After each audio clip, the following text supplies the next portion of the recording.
Ito ang third day na kasama ko ang mga Koreans dito sa UP Diliman Fine Arts Building. Ito ang UP Students Artwork. Ang gaganda.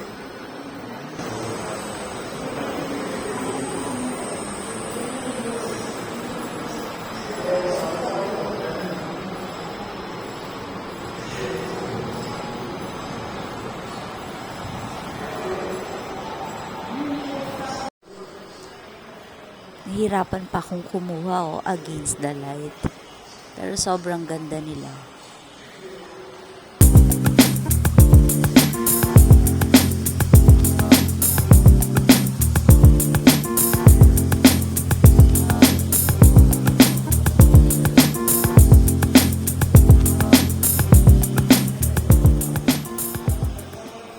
Ang ganda dito.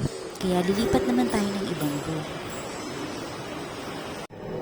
Dito naman, sobrang na-amazed ang mga Korean paano nagmo-move ang object na to. Kaya tutok na tutok talaga sila.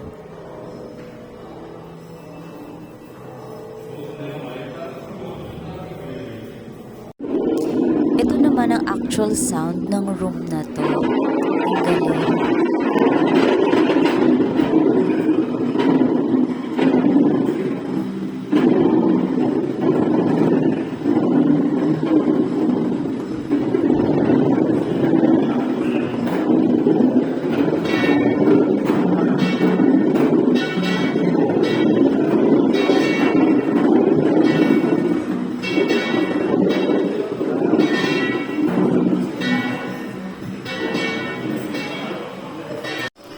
Ito sa labas na to ng room pero may mga setup design pa rin sila.